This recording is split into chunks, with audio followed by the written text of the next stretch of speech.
Hare Krishna Mataji, I think you're on mute.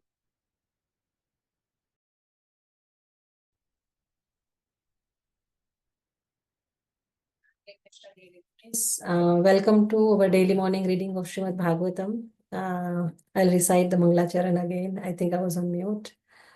Om Ajnanatimirandhasya Jnananjana Shalakaya Chakshurunmilitan Yena Tasmai Shri Gurave Namah. Namo Vishnupadaya Krishnapreshthaya Bhutale Srimate Bhaktivedanta Swaminiti Namine Namaste Saraswate Deve Gauravani Pracharine Nirvishesha Shunyavadi Paschatya Deshatarine Jai Shri Krishna Chaitanya Prabhu Nityananda Shri Advaita Gadadhara Srivasadi Gaura Bhakta Vrinda Hare Krishna Krishna Krishna Hare Hare Hare Rama Rama Rama Hare Hare. Hare Krishna, Prabhus and Matajis. I'm very happy to be back in your association after a month, almost a month. It feels like a lot has changed for me in the last month, but as Bhakti Rasamrit Sindhu says, all actions and events in a devotee's life, they occur according to Krishna's will and plan, and we accept it all with firm faith that Krishna will always protect me. Rakshishyati Vishwaso. Anyways, thank you all for joining. I offer my heartfelt gratitude and I seek blessings from Srila Prabhupada, our entire Guru Parampara, and my Guru Maharaj for allowing me to be an instrument in the service of Bhagavatam. And also, Vancha kalpatarubhyasya kripa sindhubhyeva cha patitanam pavanebhyo vaishnavebhyo namo namah. I seek your blessings also because I'm not qualified. So please bless me so I can do this service sincerely this year as well for the pleasure of the Lord and his devotees. We are reading from Canto 1, The Creation, chapter 13, which is titled Dhṛtarāṣṭra Quits Home. Now we have been seeing Dhṛtarāṣṭra isn't quitting home on his own. He is being encouraged to do so by his half-brother Vidur. Vidurji is offering Dhṛtarāṣṭra some spiritual and practical guidance. And Vidurji's words in this section of verses, they highlight how temporary the material attachments are and the importance of detachment. So we are in this section of this chapter where Mahatma Vidur is addressing Dhṛtarāṣṭra. So from verse 18 to 28 of this chapter, this dialogue between them goes on. So we read verse 25 yesterday. Let's read verse 26. Narayanam namaskritya naram chaiva narottamam devim saraswatim vyasam tato jayamudiraye nashtaprayeshu abhadreshu nityam bhagavata sevaya bhagavati uttama shloke bhaktir bhavati naishtiki. Om namo bhagavate vasudevaya. Om namo bhagavate vasudevaya. Om namo bhagavate vasudevaya. Let's read verse 1:13-26. Gata swartham imam deham virakto mukta bandhanam avignata gatir chahyat savai dhira udarita. Let's look at word to word. Gata swartham, without being properly utilized. Imam, these. Deham, material body. Viraktaha, indifferently. Mukta, being freed. Bandhanaha, from all obligations. Avignata gatihi, unknown destination. Hare Krishna, Nilima Mataji, do you bring up the screen, the Vedabase, these days, or? No, Mataji, my screen share isn't working. Okay, no worries. Avignata gatihi, unknown destination. Jahyata, one should give up this body. Saha, such a person. Vai, certainly. Dhiraha, undisturbed. Udarataha, udaharataha, it is said to be so. Translation and purport by Krishna Kripamurti, His loving divine grace, A.C. Bhaktivedanta Swami Srila Prabhupada ki jai.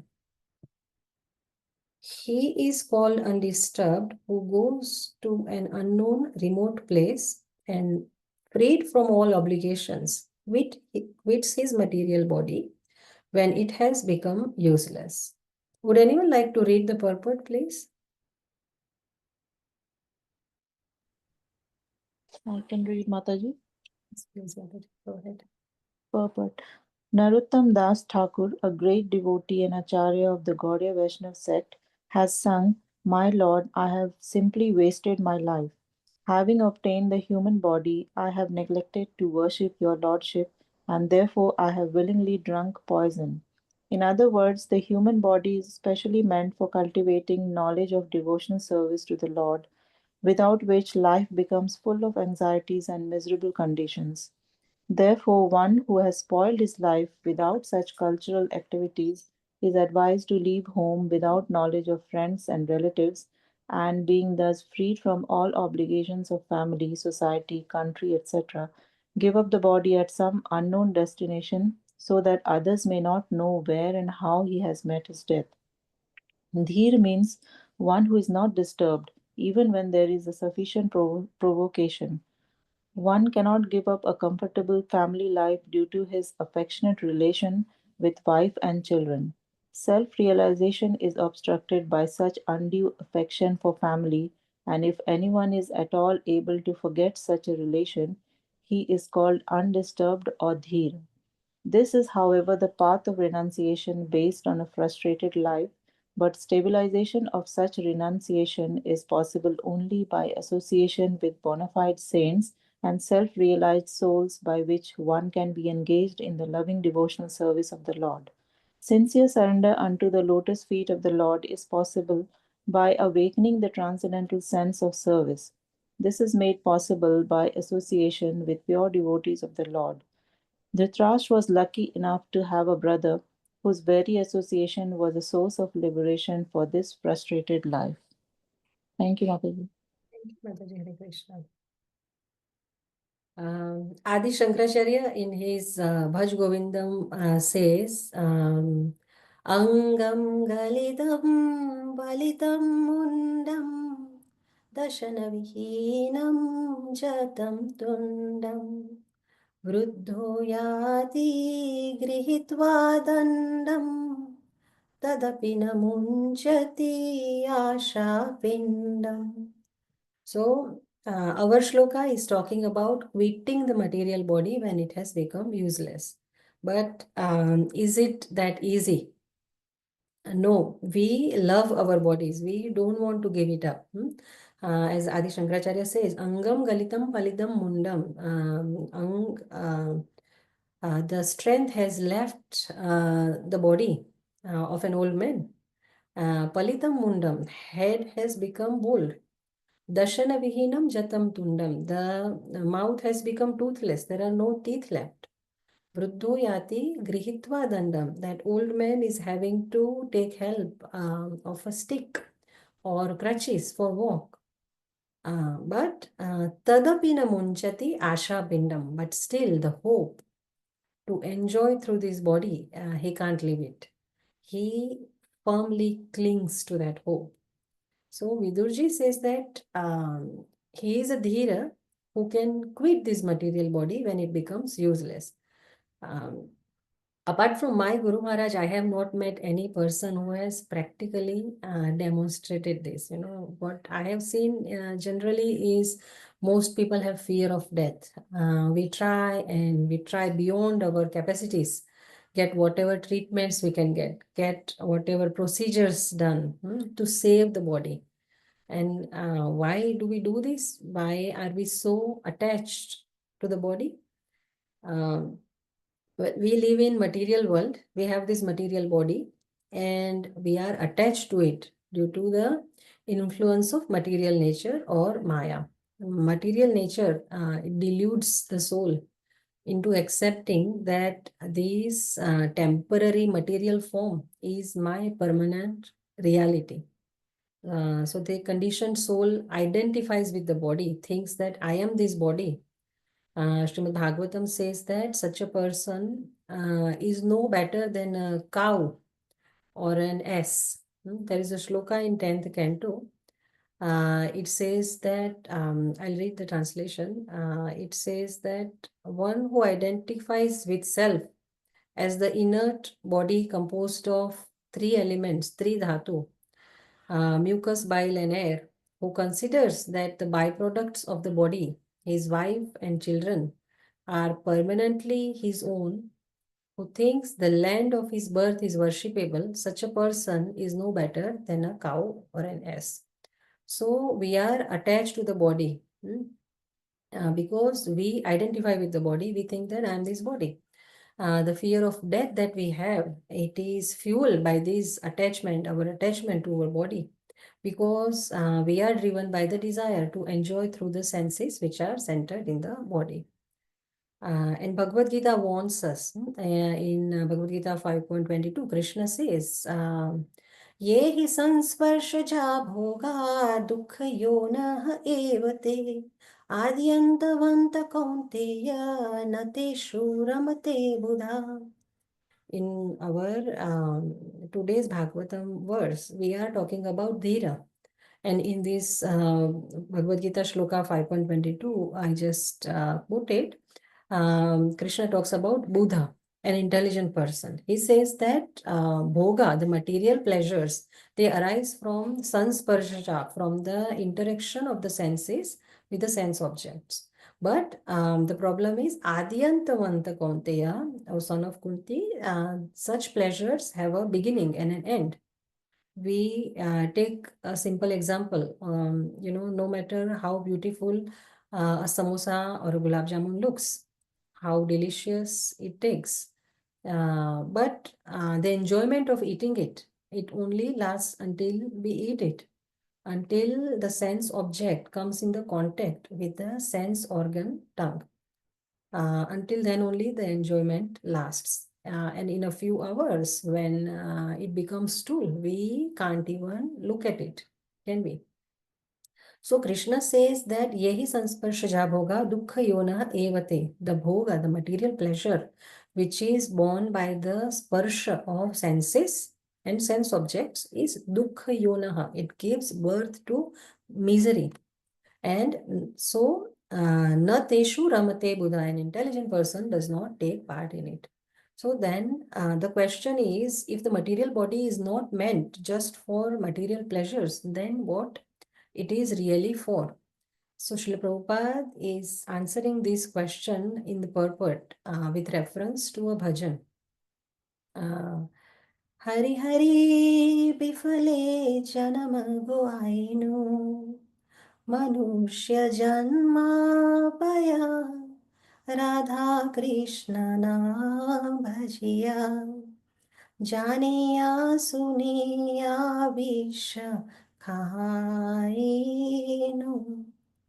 Our great Acharya Narottam Das Thakur says that Hari Hari, O Lord Hari, Bifale Janama Goainu, I have wasted my life. Manushya Janma Paya, I had got the human birth, but Radha Krishna na bhajiya, I failed, I missed, I did not worship Radha and Krishna. So, Janiya Suniya Visha Khainu, it is like I have knowingly drunk poison. So, The answer to our question, what human body is really for, is, as we all know, as Srila Prabhupada has written in this purport, that the human body is especially meant for cultivating knowledge of devotional service to the Lord. Therefore, one who has spoiled the life without such cultural activities is advised to leave home without knowledge of friends and relatives, and being thus freed from all obligations of family, society, country, etc., give up the body. So Dhṛtarāṣṭra has done this. Unfortunately, he has wasted his life. I'm not sure how many of you know, but Dhṛtarāṣṭra is the son of Vyasadeva, in a way, because if we see the lineage of Pandavas, Maharaj Shantanu had one son, Bhishma, who chose not to marry, so that Maharaj Shantanu could marry Satyavati. So then Satyavati and Shantanu, when they got married, they had other sons, Chitrangad, who died before marrying, and then Vichitravirya, who married Ambika and Ambalika. So, but he also died before begetting any progeny.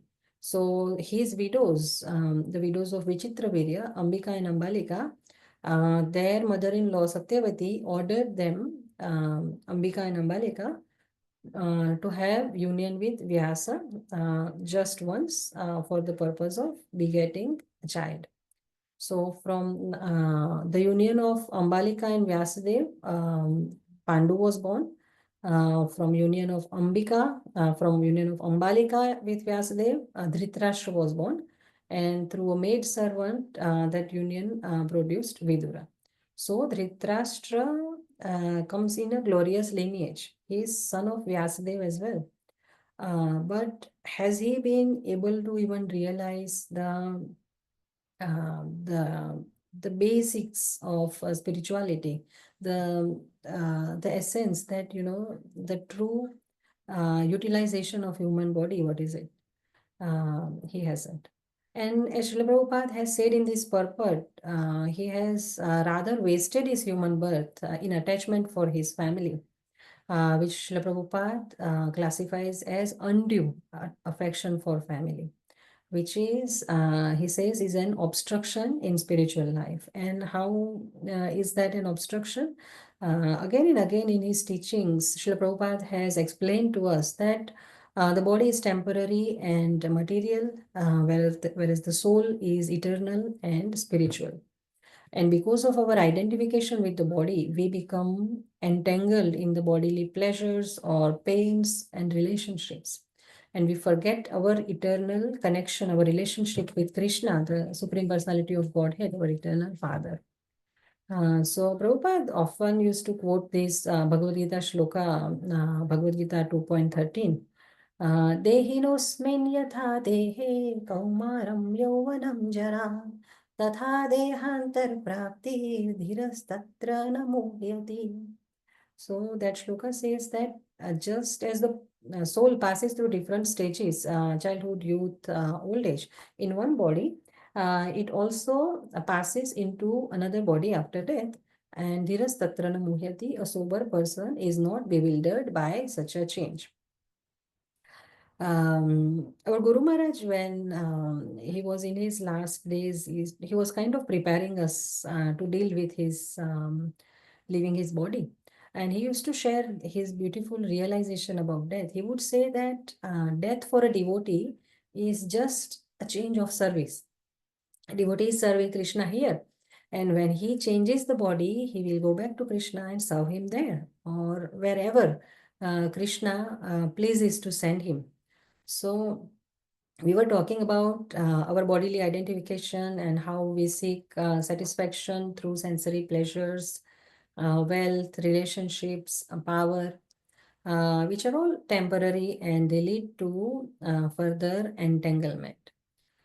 So then we wonder, what is the solution? The solution is Krishna consciousness. Prabhupada teaches us that by practicing Bhakti Yoga, one can overcome bodily attachments.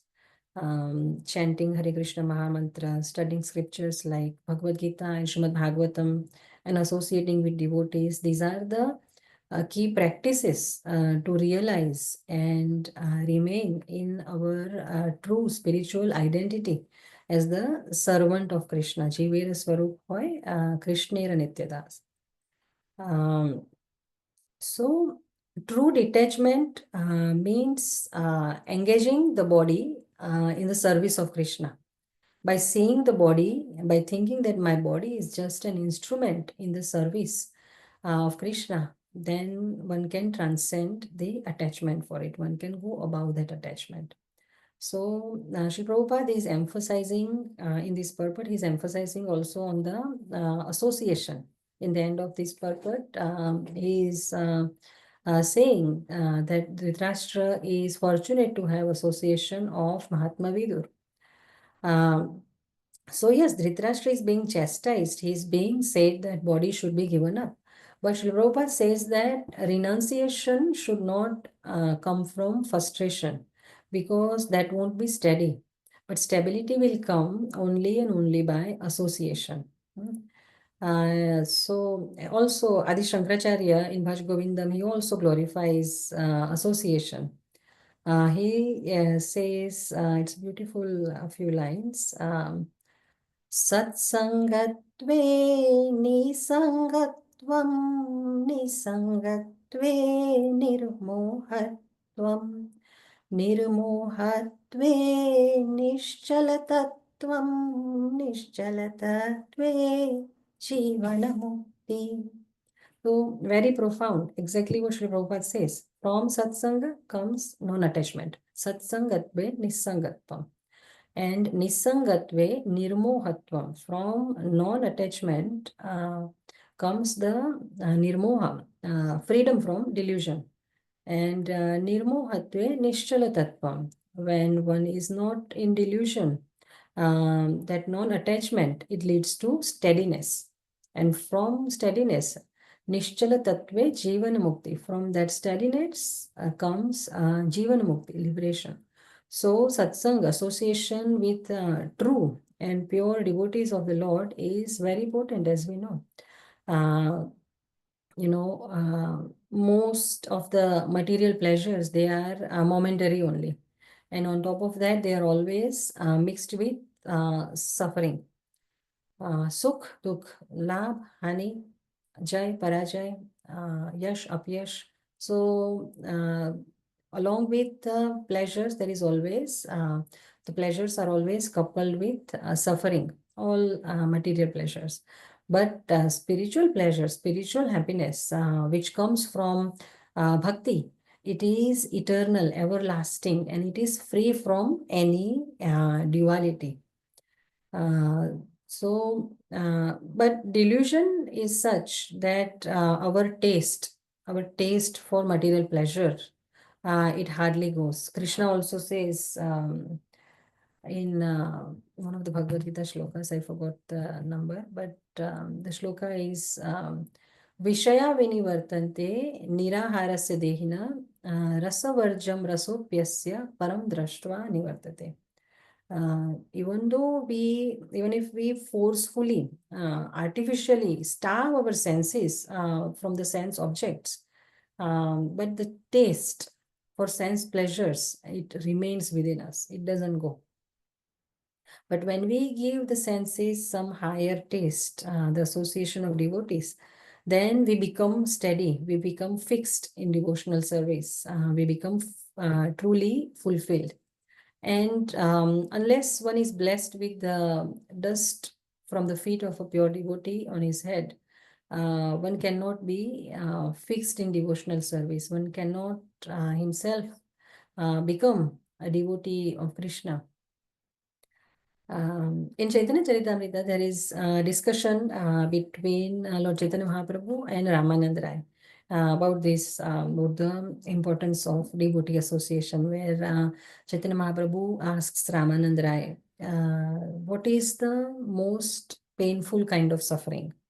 So Ramananda Rai responds that I know nothing more unbearable then separation from the devotees of Krishna. And then Chaitanya Mahaprabhu asks another question, what is the most auspicious and beneficial activity for a jiva, for a living entity.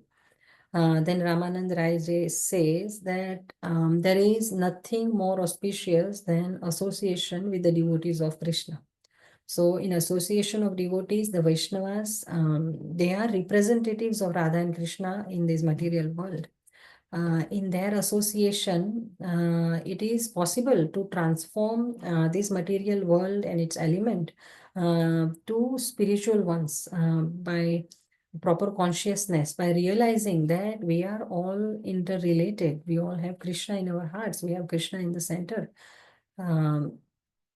Also, in Bhagavatam, 5th canto, when Jad was speaking with King Rahugana, there is a shloka about the dust of pure devotees. It glorifies the association with devotees as well. There is a word in that shloka, it says Mahat Pad Rajobhishekam. So in that, Jad tells King Rahugana that unless one has the opportunity to smear the entire body with the dust of lotus feet of great devotees, one can never realize the absolute truth. Absolute truth cannot be realized by brahmacharya, observing celibacy or grihastha life, or going to vanprastha, living home, accepting sannyas, or doing tapasya, austerities, penances in winter, by keeping the body in water, or in summer keeping the body by fire. By all these external means, in absence of association of devotees, one cannot realize, one cannot understand absolute truth. Absolute truth is revealed to the person who has got the mercy of some great devotee. So Dhṛtarāṣṭra always had association of Vidurji, but till now he was not only physically blind, but he was blind he was spiritually blind also. He was blind in Putra Moha, and now that he has become receptive by the association, by the mercy of Vidurji, he is on the right track. So, by provoking Dhṛtarāṣṭra to quit his palace and finally realize the true use of material body, for that purpose, Vidurji is telling him harsh words, words that may attack his ego directly, like, why are you so degraded? You are still living in this palace. It doesn't belong to you anymore. Why are you surviving on charity of those whom you once tried to kill? You watched the insult of their wife. You are living just like a dog, a household, a pet dog, and you are eating the remnants of food given by Bhima. So Vidurji tells Dhṛtarāṣṭra, don't be so attached to the home, the homeland, wealth, honor, children. Leave them.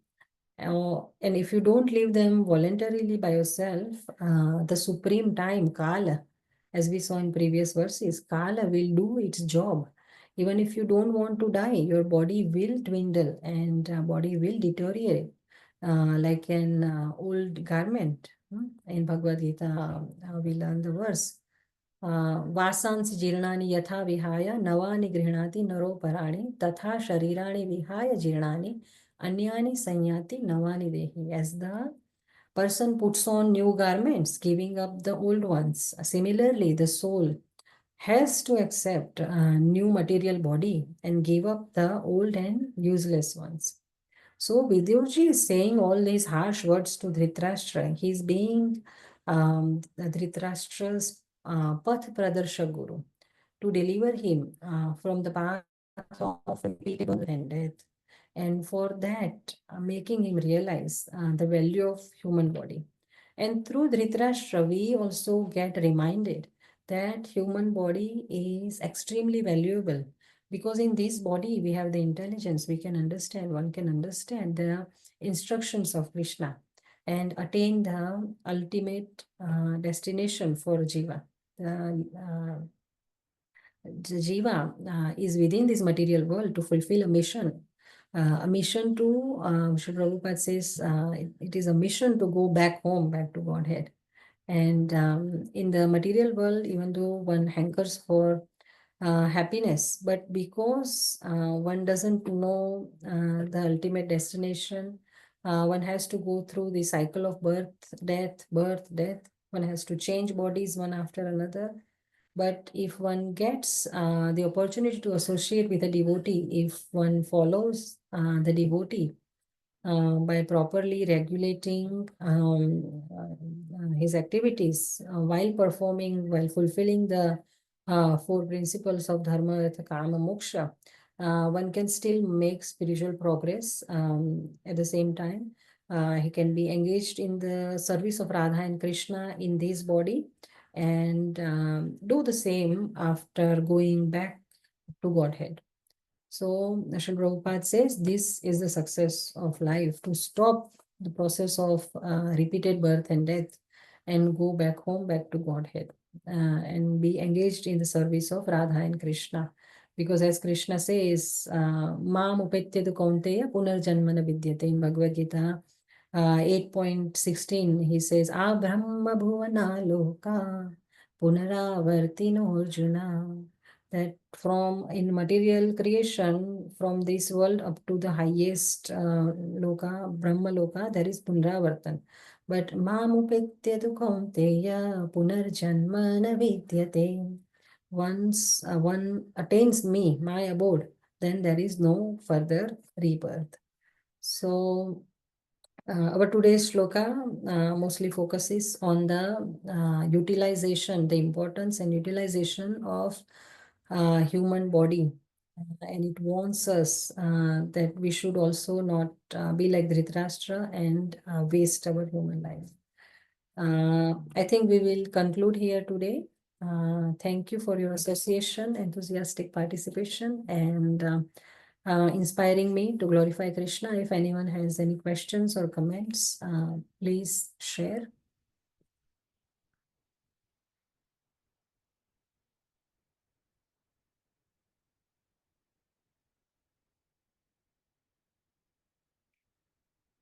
Srimad Bhāgavatam Mahapuran ki jai, Jagat Guru Srila Prabhupada ki jai. Have a blissful Krishna conscious day. Hare Krishna.